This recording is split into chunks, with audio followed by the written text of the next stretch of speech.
موجودة اليوم بساو باولو وتحديدا ببينييروس. رح نتعرف بحلقتنا على ميلتون حتوم، وهو من أهم الكتاب المعاصرين بالبرازيل، شخصية برازيلية من أصل لبناني. خلينا سوا نتعرف عليها عن قريب.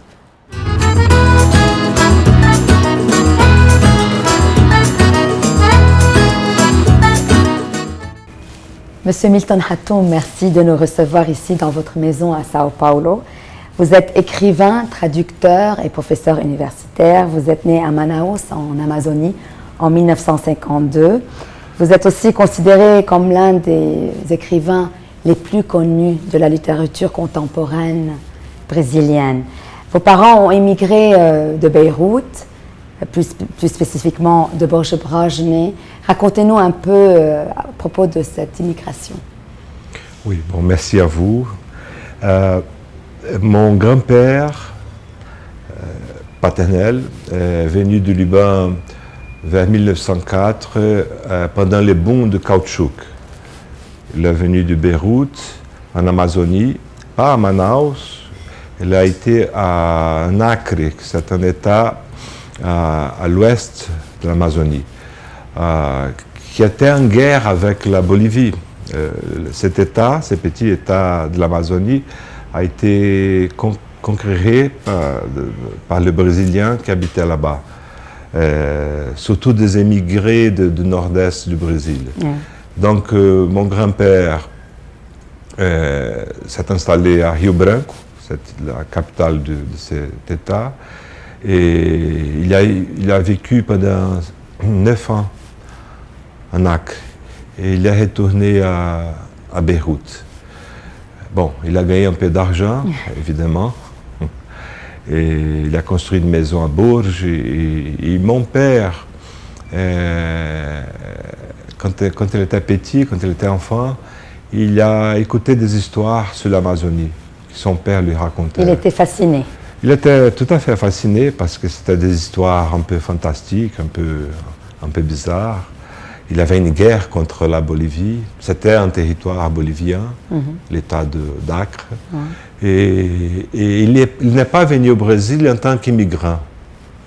Il est venu avec son cousin pour visiter le lieu où son père avait vécu. Et il était un fonctionnaire du ministère de la Justice à Beyrouth. Et le cousin de mon père, qui est venu avec lui, Saïd Farhat, qui a été un ministre pendant le régime militaire. Donc, il est venu pour connaître le lieu où son grand-père avait vécu. Et à Manaus, il a connu ma mère, qui était brésilienne. Elle était née à Manaus et... Elle est née là, mais elle est aussi d'origine libanaise. Elle est d'origine libanaise. De Batroun. Oui, ma grand-mère était de Batroun. Et elle parlait un peu français, elle priait en français, chantait en français. Et mon grand-père n'aimait pas ça parce qu'il voulait qu'elle parle en arabe. Donc, parce que c'était un musulman qui s'est marié avec une chrétienne. En tout cas, on remarque que dans votre famille, il y a beaucoup de mariages donc multiconfessionnels. Oui, ça au Brésil... c'est normal. C'est normal, c'est-à-dire il n'y a pas des frontières, enfin la religion n'a pas exactement et c'est ce qu'il faut en tout cas. Donc c'est arrivé avec mes grands-parents et avec mes parents. Mon père était musulman et il s'est marié avec ma mère qui était chrétienne. D'ailleurs mon père accompagnait ma mère à l'église tous les dimanches. C'est beau. Ouais. Et vous qui avez grandi dans cette ambiance très ouverte vers la religion, vous avez vécu comment votre foi? Ma foi, la littérature. Ni mon père, ni ma mère, ils n'ont pas à m'obliger à suivre, à être religieux. Oui, en fait, je n'ai pas de religion, mais je respecte toutes les religions. Je crois que ces vides, j'essaye de combler en écrivant, en imaginant des situations, des conflits, des paysages, en créant des personnages. Et ça n'a pas été un problème avec ma famille. Ma sœur est religieuse, elle a une religion. Et mes parents, mes oncles, mes tantes, ils ne se sont pas mariés avec des Brésiliens d'origine arabe. J'ai compris. Vous avez vécu dans cette liberté de choix, tout à fait. De faire une vie comme vous la souhaitez. Tout à fait. Vous avez donc vécu à Manaus, en Amazonie, et surtout votre enfance. Qu'est-ce qui vous a marqué le plus pendant votre enfance? La liberté. Manaus était une petite ville, pour l'échelle du Brésil, une ville de 200 000 habitants à l'époque.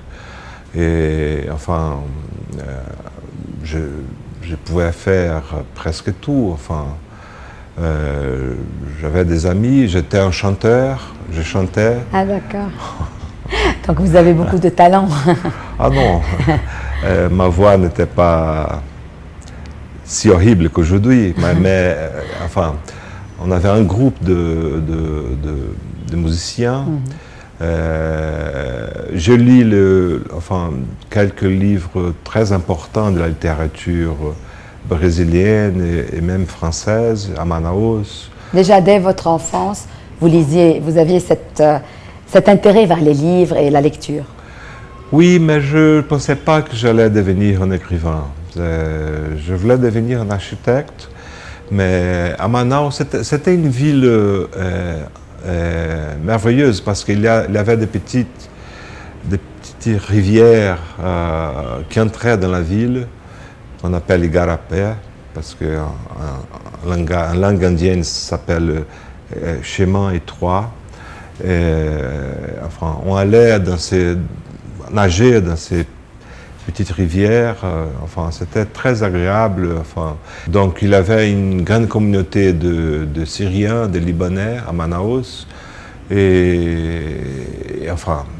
Mais j'ai voulu quitter la ville à l'âge de 15 ans parce que je voulais étudier dehors de Manaus pour élargir les horizons. Aller vers l'aventure.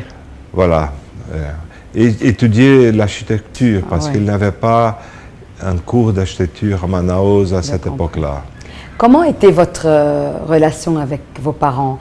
Est-ce que vous étiez plus proche de votre père ou de votre mère? Et qu'est-ce que vous avez appris d'eux? Mon père était un homme très silencieux, très serein, très calme. Il avait une boutique à Manaus. Et je ne discutais pas beaucoup avec lui. Il n'y avait pas beaucoup de communication entre vous? Non, il n'y avait pas beaucoup. La présence des femmes pendant mon enfance et ma jeunesse était beaucoup plus forte. J'ai compris.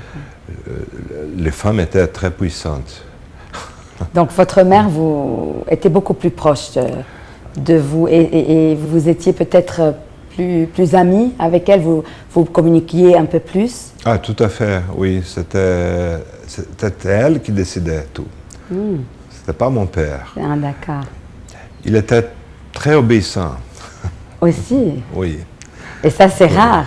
Surtout un homme libanais, donc religieux, vous comprenez? Oui, mais le Brésil bouleverse ses valeurs.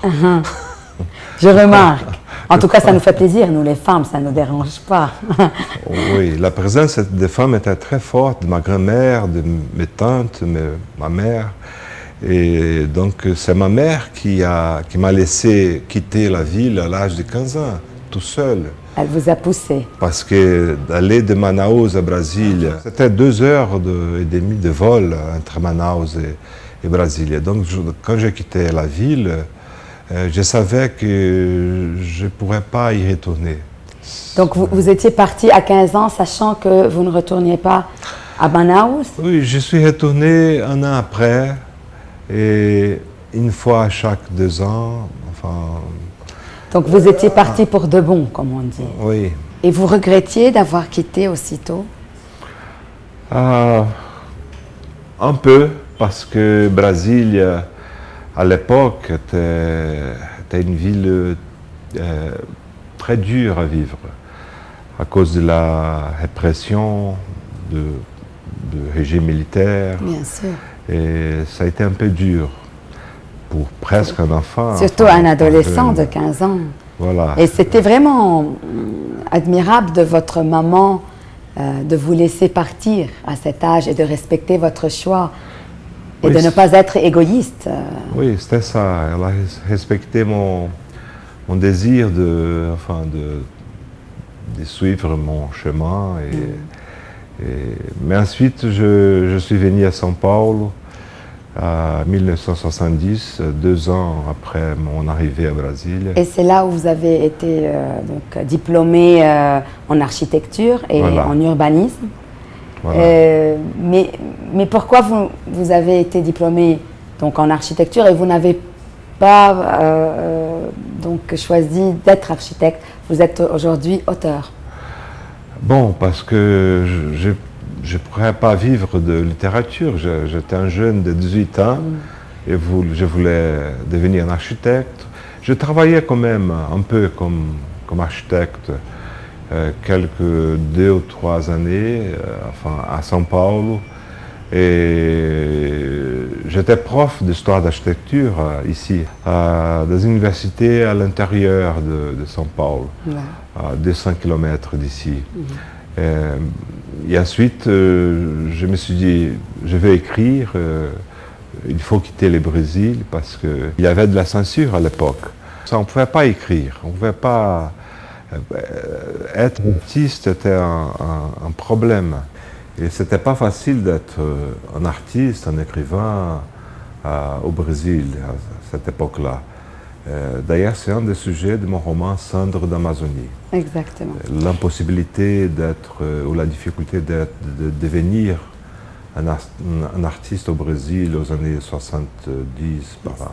Sous la répression, surtout Voilà. de l'armée. Vous avez obtenu une bourse jusqu'en Espagne. Vous avez aussi effectué des études. Et puis après, vous avez été à Paris et vous avez obtenu un master en littérature latino-américaine de la Sorbonne Nouvelle Paris 3. Donc c'était aussi des voyages et aussi bien sûr de l'éducation. Oui, et en même temps je travaillais en tant que traducteur, journaliste, enfin je faisais un peu de beaucoup de choses, de freelancer en France. À cette époque-là, au début des années 80, Paris n'était pas très cher à vivre. Le monde a beaucoup changé à partir des années 90. Aujourd'hui, par exemple, je ne pourrais pas vivre à Paris comme je vécu à cette époque-là. C'est sûr. Il y avait encore le franc. Maintenant, il y a l'euro et il y a beaucoup de choses aussi qui ont changé. Et j'ai commencé à écrire mon premier roman à Paris. À Paris. En Espagne et ensuite à Paris. Et je l'ai fini à Manaus. Donc c'était pour moi 6 ou 7 ans d'écriture qui... Enfin... ولد ميلتون حتون بمناوس بالبرازيل سنة 1952 من بعد ما هاجروا أهله ببيروت بأوائل القرن العشرين، وهو حائز على إجازة بالهندسة المعمارية من جامعة ساو باولو وعلى دكتوراه من باريس 3. تتعرفوا تفاصيل أكثر عن حياته المهنية خليكم معنا بعد البريك.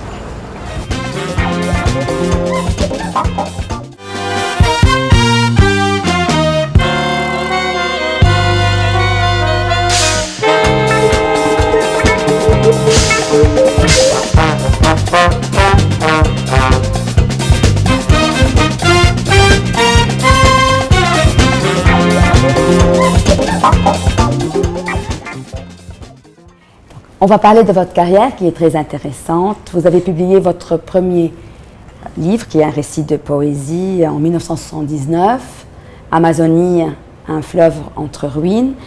Et puis vous avez publié 10 ans plus tard, en 1989, votre premier roman intitulé Récit d'un certain Orient. Et on remarque dans ce roman, comme dans le second, Deux frères, ce roman qui est devenu vraiment mondial, traduit en plus de 17 langues. Vous parlez surtout dans ces deux romans de drames familiaux. Pourquoi? Bon, parce que l'histoire du roman, le roman du 19e siècle, il parle aussi de drames familiaux. C'est un sujet classique de l'histoire de la littérature, de l'histoire du roman, surtout du roman français du 19e siècle. Mais j'essayais, surtout à partir de deux frères, Sran d'Amazonie, d'élargir un peu ces sujets, de parler aussi du pays, de la situation politique et historique du pays, c'est-à-dire de unir, rassembler le drame familiaux à l'histoire du Brésil contemporain. Donc ça a été mon défi, d'une certaine manière. Bien sûr. Et tout ça à partir de mon expérience aussi. Oui, on remarque que c'est inspiré de votre vie personnelle, bien sûr. Tout à fait. Je crois que l'expérience, le défi du romancier et de l'écrivain est de transformer l'expérience en langage. Exactement. C'est-à-dire comme l'expérience de vie, de lecture et la mémoire se transforme en langage littéraire. Parce que l'imagination, à mon avis, est la force la plus puissante du roman.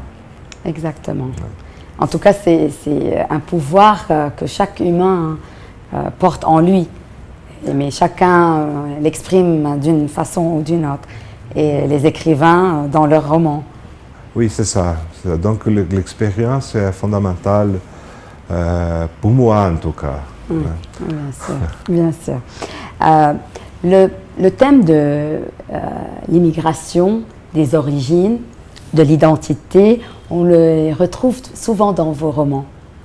Est-ce qu'ils ont un grand sens à votre avis? C'est-à-dire, c'est un peu aussi les thèmes de l'académicien Amin Maalouf qui parle beaucoup de ça aussi dans ses romans. Mais vous, bien sûr, d'une autre façon. Mais dans quel sens ces sujets sont importants? Bon, l'identité,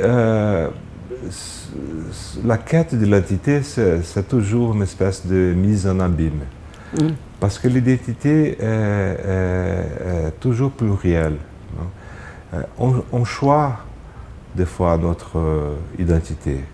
Il y a une phrase d'un grand écrivain brésilien qui s'appelle Guimarães Rosa, c'est un roman très important, un roman brésilien. Il dit « Je suis d'où je suis né, je suis d'autres lieux, je suis d'ailleurs ». C'est-à-dire, on appartient à notre lieu, mais on appartient aussi à d'autres lieux. Aux endroits où on va. Voilà. Donc cette ouverture est aussi notre identité. L'ouverture vers l'autre culture, autre paysage, autre histoire. Moi-même, le Brésil, c'est ça. C'est un exemple d'identité très ouverte, de plusieurs identités, couches d'identité, comme le Liban. Bien sûr, c'est un pays multiculturel. D'ailleurs, comme l'Europe. Le problème, c'est que l'Europe a oublié qu'il y a plusieurs identités dans son histoire. Ils refusent quelque part cela. Les Européens refusent ça. Donc l'identité rigide, fixe, n'existe pas. Parce que la culture, quand elle est isolée, elle périt. En 1993, votre premier roman est traduit en français. Qu'avez-vous ressenti? De la fierté, de la satisfaction, du bonheur? Un peu. J'étais encore plus ou moins jeune. Vous l'êtes encore. La fierté était encore très présente, pas maintenant. Mais le récit d'un certain rien a provoqué une scène très émouvante pour moi, parce que mon père a reçu un journal du Liban, de Belém. C'est une ville presque à 1600 km de Manaus, loin. Encore plus loin. Une ville d'Amazonie, mais loin quand même. Et c'est une recension, un article dans le journal An-Nahar. An-Nahar, oui, c'est ce que j'ai lu. Un article sur votre livre. Oui. Parce qu'il avait atteint le Liban, donc les gens avaient lu au Liban. Donc le journal a traversé l'Atlantique et mon père a lu en arabe, a réuni la famille pour traduire l'article au portugais. C'était une fois, je crois que le seul moment où je vis mon père ému, très ému. Quand son père est mort à Beyrouth, je vis mon père pleurer pour la première fois. Et cette fois-là, où il a lu l'article sur les romans de son fils. Bien sûr. Et j'ai lu quelque part qu'il avait dit « Cet article me donne l'envie de retourner au Liban ». Oui, il a dit, en tout cas, je n'imaginais pas que j'allais retourner au Liban à travers d'un livre écrit par mon fils. C'est ça qu'il a dit à la famille. Vos parents étaient fiers de votre début de carrière qui était déjà très réussi. Oui, parce qu'ils n'attendaient pas ça, mais moi-même, je pensais que mon livre, mon premier roman, serait lu par une dizaine de personnes. Mes tantes, mon père, ma mère, il a été lu par des millions de par le monde. Monsieur Hatoum, votre style est unique parce que vous rentrez dans les détails, la couleur des poissons, le nom des arbres. Donc, est-ce que vous le faites exprès pour que le lecteur se familiarise avec cette Amazonie dont vous parlez, ou est-ce que c'est une façon aussi d'étaler vos connaissances en tant qu'écrivain? De travailler sur mon expérience. Donc tout ce qui existe dans les romans vient de cette expérience. Je suis très flaubertien dans le sens où j'essaye d'écrire d'une manière concise, comme on dit ça, sans gaspiller les mots. J'ai compris. La concision, pour moi, est fondamentale. De dire des choses ce qu'il faut, sans plus. Ce qu'il faut dire, ce qu'il faut écrire. J'ai compris. Donc, ça, pour moi, est très important. Bien sûr, parce que vous avez du respect pour vous-même et du respect pour le lecteur.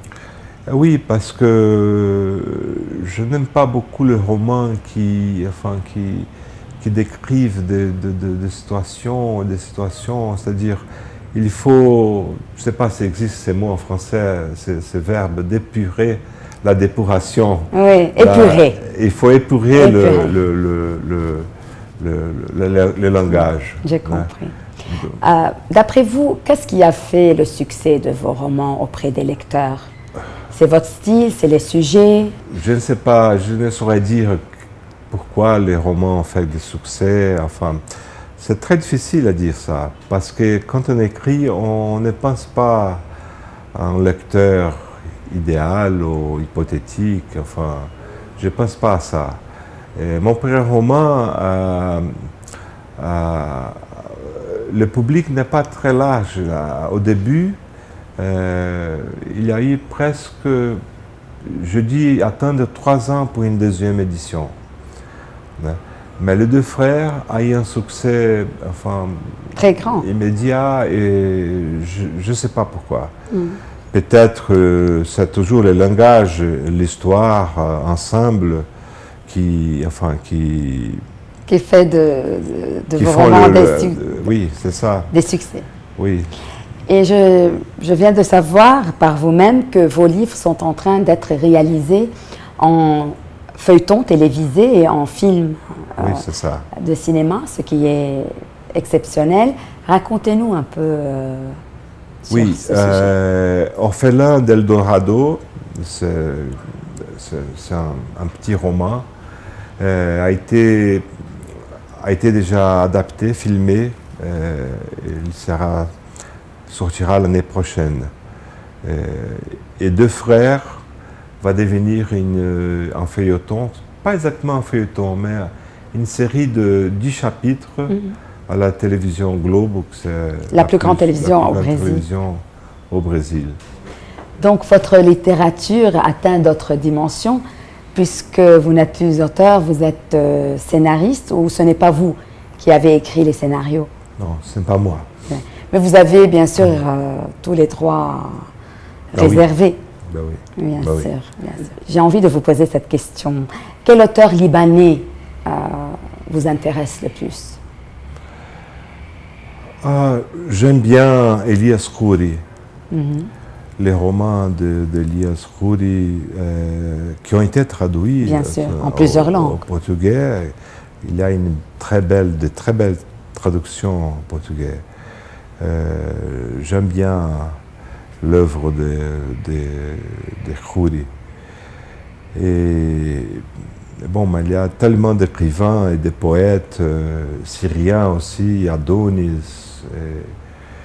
Enfin, la poésie et la littérature arabe sont en train d'être traduits au Brésil. Les dernières 15 ans, par exemple, il y a eu beaucoup de traductions d'arabe, directement d'arabe, parce qu'il y a 4 ou 5 grands traducteurs d'arabe. Ce sont des profs de littérature arabe et de culture et de langue arabe à l'Université de São Paulo, de Rio. J'ai fait leur rencontre aussi. Oui. Et vous-même, vous êtes traducteur. Vous traduisez de l'anglais, du français au portugais. Oui, c'est ça. Je traduis peu de choses. Je traduis quelques nouvelles de Flaubert, de Georges Sand. J'ai traduit un petit livre de Edward Said aussi, qui est très connu au Brésil. Oui, c'est vrai. Donc, mais je ne suis pas un traducteur full-time. Part-time. Et bien sûr, je ne pourrais pas ne pas vous poser cette question, parce qu'aujourd'hui, il y a beaucoup de Libanais qui pensent, et ils ont le droit, et ils sont libres, qui pensent que Paulo Coelho est l'un des plus grands philosophes et écrivains de tous les temps. Il est écrivain brésilien. J'aimerais bien votre opinion dessus. Bon, je n'aime pas son œuvre. À vrai dire, je n'ai même pas lu ses livres. Il n'est pas considéré, au Brésil, il n'est pas considéré un écrivain brésilien par la critique littéraire et par les écrivains brésiliens et pour ceux qui aiment la littérature. Il est considéré un écrivain de self-help, de littérature, de bonheur, je ne sais pas, pour changer la vie, pour la rendre meilleure, les petits conseils de la vie, de tous les jours. Je n'ai rien contre lui, évidemment. Je n'aime pas envie de son... de la fortune qu'il a gagnée. Il vit bien de sa littérature. Ça n'a rien, les marchés n'ont rien à voir avec la littérature. Et je le répète tout souvent, moi aussi, que ce n'est pas le nombre de livres vendus qui fait d'un écrivain un bon écrivain ou pas. Oui, c'est ça. Et la logique du marché n'est pas la logique de la littérature. Exactement. Ce sont des choses très différentes. Mais aujourd'hui, M. Milton Hattoum, vous aussi, vous vivez de votre littérature. Oui, mais... J'ai commencé à vivre de littérature à l'âge de 50 ans. Et j'ai eu de la chance parce que un de mes romans est très utilisé dans les écoles et les universités du Brésil. J'aimerais bien que le pays arabe traduise les romans brésiliens contemporains, enfin la littérature brésilienne classique et contemporaine. Parce que ce sont des livres très importants, ce sont des livres qui ont été traduits un peu partout. J'espère bien que de traducteurs libanais, assyriens, égyptiens. S'intéresse. Je sais qu'un de vos livres a été traduit en arabe par Safa Gebran. Oui, c'est ça. Ouais. Oui, bien traduit d'ailleurs. Et bien traduit. أصبح ميلتون حتوم أستاذ باللغة الفرنسية بجامعة أمازون الفيدرالية، وأصدر أول كتاب له سنة 1989، وكل كتبه مترجمة إلى عدد من اللغات. لتعرفوا أكثر عن حياته الشخصية تابعونا بعد البريك.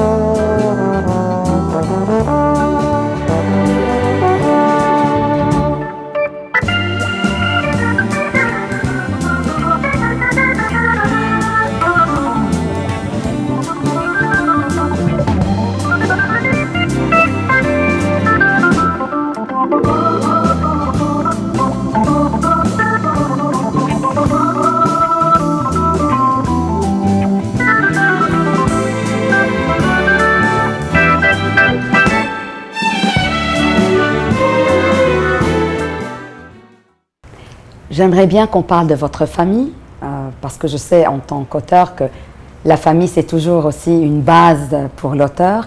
Vous êtes marié 2 fois, mais de votre second mariage est né 2 enfants. Qu'est-ce que vous avez ressenti quand vous êtes devenu père pour la première fois?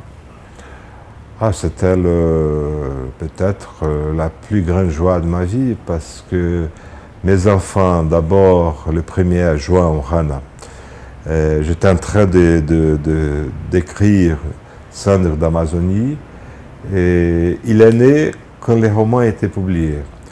Donc, je dédiais le roman à João, à mon fils, qui est né avec le livre. Il a quel âge déjà maintenant?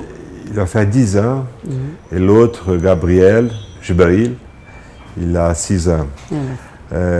Oui, ils sont très... Une fois, João m'a demandé qui je suis, parce que tu es de l'Amazone, fils de Libanais, et ma mère est de São Paulo, son grand-père est italien, sa grand-mère est espagnole, ils sont de... Je lui dis, tu es un Brésilien, tu es fils de toutes ces nationalités, tu as beaucoup d'origine. Déjà, à son âge, il est en quête de son identité. Oui, parce qu'à l'école, il y a eu une exposition sur les familles, les grands-pères, les grands-parents, oui, l'arbre généalogique. Et São Paulo, c'est une ville d'immigrés. Ouais. Il y a d'Italiens, de Japonais, de Libanais, Syriens, des Juifs, de partout, d'Espagnols, Portugais. C'est une ville d'immigrés. Et d'immigrants du Brésil aussi, d'autres régions du Brésil, du Nord-Est, des Minas, partout. Et c'est ça qui est fantastique de cette ville, qui est très moche, une ville laide. São Paulo n'est pas une belle ville. C'est la nature qui est belle, oui, ce sont les gens cet mestissage. São Paulo, c'est le portrait le plus fidèle du mestissage brésilien. Donc, je lui dis, être brésilien, ça suffit. Ça suffit. Déjà, être brésilien, ça veut dire être toutes ces nationalités en même temps. Oui, parce qu'on n'est pas comme aux États-Unis qui classifient les origines. Italian-American, italien-américain, hispano-américain, hispanique, américain, arabe, américain. Il n'y a pas ça ici. Les gens, ils s'y sentent brésiliens déjà les premières générations. J'ai compris. Donc, on n'a pas cette classification qui est très commune aux États-Unis. J'ai compris. Oui, j'ai remarqué. En tout cas, c'est une... Un Japonais, un fils de Japonais, 600 Brésiliens. C'est une ville très cosmopolite et donc on se sent chez soi quand on est là. Voilà, c'est ça. Ouais, et il n'y a pas la discrimination. Pas du tout. Ouais, j'ai remarqué. Est-ce que l'un de vos 2 enfants a la plume? Est-ce que quelqu'un a une passion pour la littérature comme vous? Non, pas encore. Ils aiment plutôt le football. Oui, bien sûr, Ils comme jouent les le vrais football. Brésiliens. Ils jouent le Ils football. jouent bien. Ils jouent bien. Ils sont bien sûr maintenant très contents que la Coupe du Monde en 2014, c'est ici. Oui, ils sont très contents. Enfin, Ils réservent leur place déjà? Non, Pas encore. on n'a pas réussi à réserver des places. Oui, parce que c'est tout à fait bordélique. C'est très difficile à obtenir une place et très cher. C'est trop cher. C'est trop cher. Oui. Et je remarque que la famille est très importante dans votre vie, bien sûr, puisqu'on le remarque aussi dans vos livres, puisque c'est le noyau de tous vos romans. Votre famille, elle est placée dans vos priorités où? Numéro 1, et après votre littérature, ou c'est le contraire? Je ne sépare pas la famille de la littérature, parce que ils savent qu'une partie du jour, et des fois de la nuit, je suis en train de lire, d'écrire. Mais je crois qu'ils sont plus importants que tout. Que tout, bien sûr. Ouais. Et vous essayez de les éduquer selon des valeurs, des principes? Oui, de respecter les différences. Un autre jour, par exemple, mon fils, João, de 9 ans, il m'a demandé, on est en train d'acheter quelque chose dans une boutique, et il avait un homme couché, très pauvre. Un sans-abri. Sans-abri, et il m'a demandé pourquoi tous les pauvres au Brésil, ou presque tous les misérables, sont noirs. Il m'a posé cette question. Alors, je lui ai expliqué un peu la colonisation, qu'est-ce que le Brésil avait de l'esclavage. Il y avait des esclaves qui sont obligés d'être venus de l'Afrique pour travailler au Brésil, et que la République brésilienne n'a pas donné dignité à ces Brésiliens d'origine africaine. Donc ça a été une question très dure, Bien sûr. difficile à répondre pour un gosse de 9 ans. Donc il commence à percevoir l'inégalité sociale au Bien Brésil. Il remarque que les plus pauvres sont, la plupart sont noirs, sont d'origine africaine, ce qui est vrai. Et l'école aussi a déjà commencé à parler du régime militaire, son école. Donc ça c'est très important, parce que le Brésil, l'image du Brésil dans le monde, c'est encore une réunion de clichés, de stéréotypes, le pays du football, du samba, de belles femmes, etc. Mais c'est pas comme ça. Exactement, j'ai remarqué. C'est un pays très violent. Exactement, on est marqué par ça. Ah oui, parce que c'est dans les rues. Il y a presque une guerre dans la périphérie de grandes villes. Il y a encore beaucoup de gens qui sont tués, de jeunes gens au Brésil. Dans la périphérie, dans la banlieue plus pauvre. Donc la violence est très, très dure. Bien sûr, je regarde la quantité extraordinaire de policiers partout dans les rues. Oui, donc c'est un pays avec beaucoup de problèmes. Exactement. Beaucoup de problèmes. Comme partout dans le monde, il n'y a pas de pays... Aujourd'hui, partout dans le monde, il y a des problèmes, mais ça dépend aussi, c'est différent d'un pays à l'autre. Parfois, il y a la guerre, parfois, il y a la crise économique, parfois, il y a le manque de sécurité. Oui, c'est ça. Le monde devient invivable de plus en plus. مثل ما شفنا تزوج ميلتون حتوم مرتين وهو كثير متعلق بأولاده وربيهم على القصص الصالحة. لتعرفوا أكثر عن علاقته بلبنان خليكم معنا بعد البريك.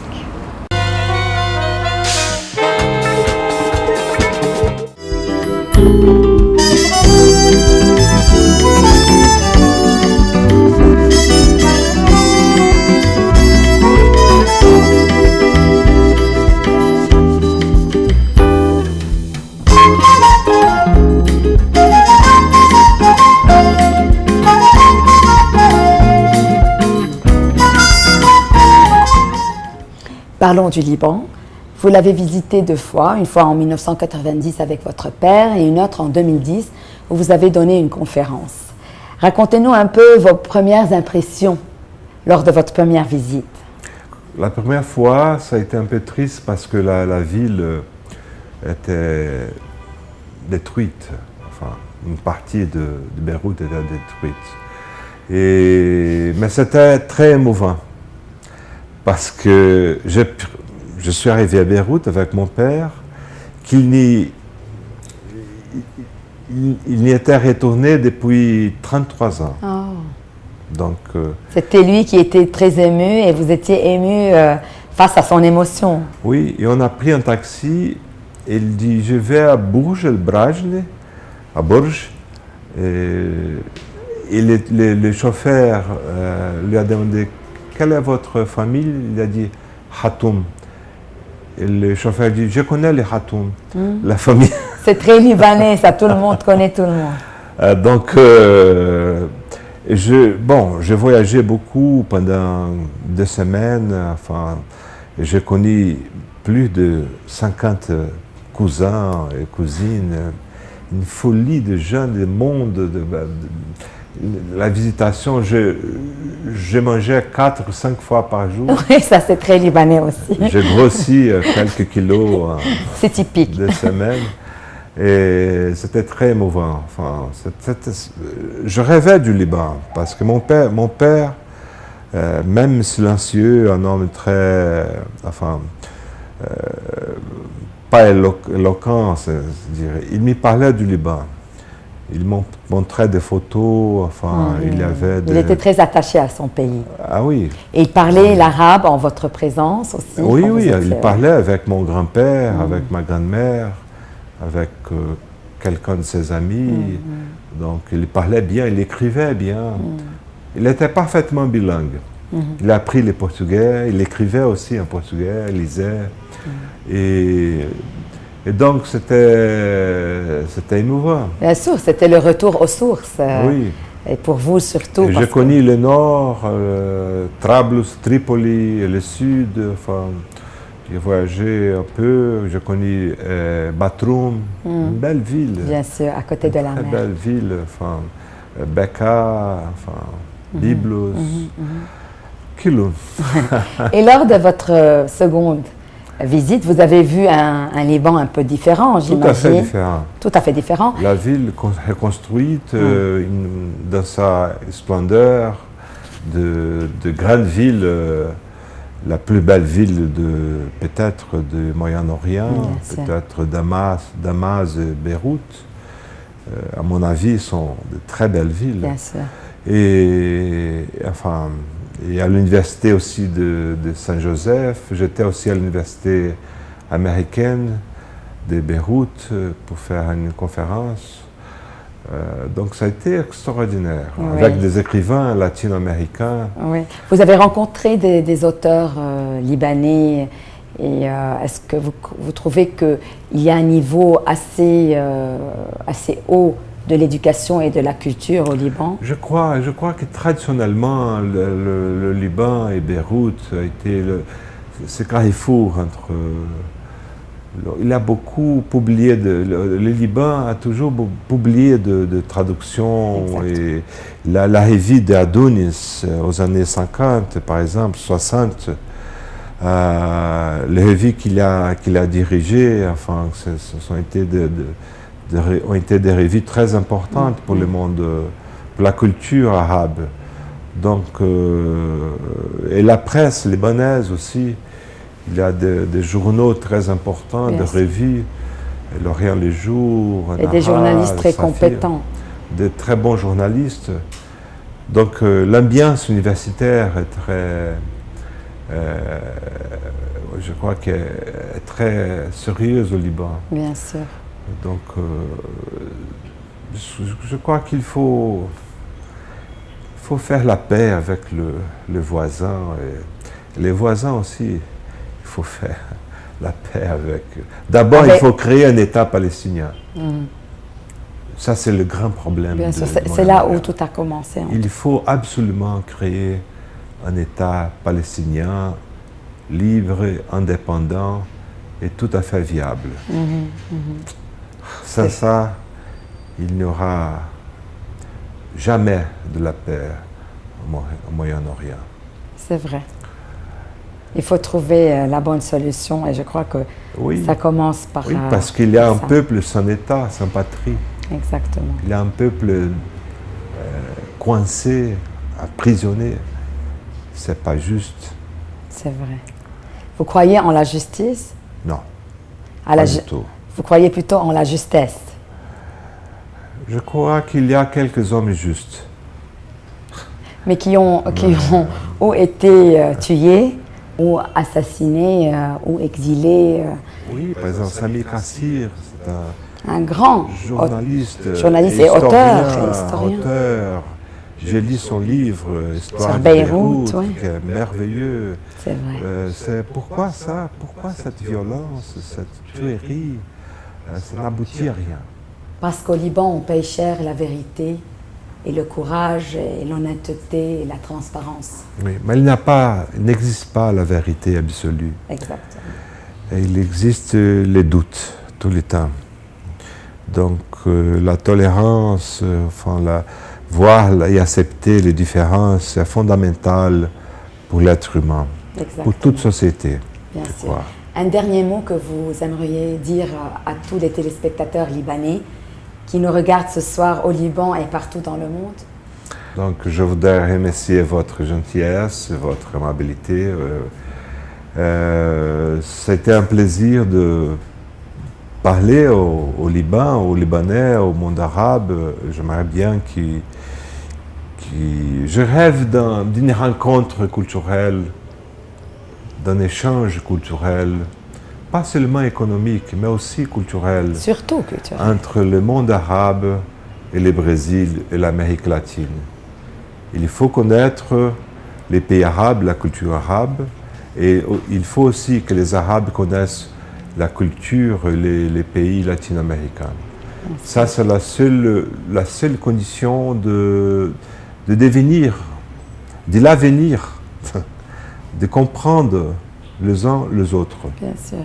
De nous comprendre mutuellement. Exactement. C'est ça que j'aimerais bien, des livres, des films, le théâtre, la danse, la musique brésilienne et arabe soient connus par les deux peuples.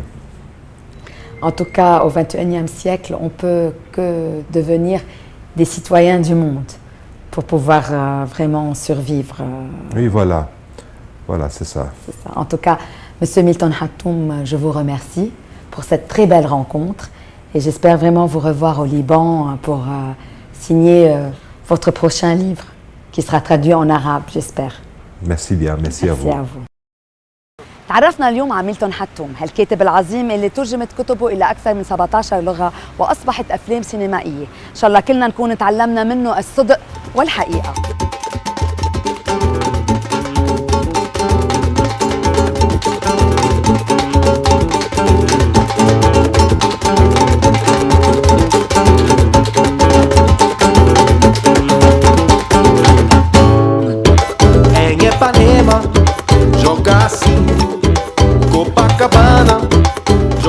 إذا بدكم تعرفوا أكثر عن هالحلقة أو عن ميلتون حتوم ما تنسوا تتابعونا على مواقع التواصل الاجتماعي.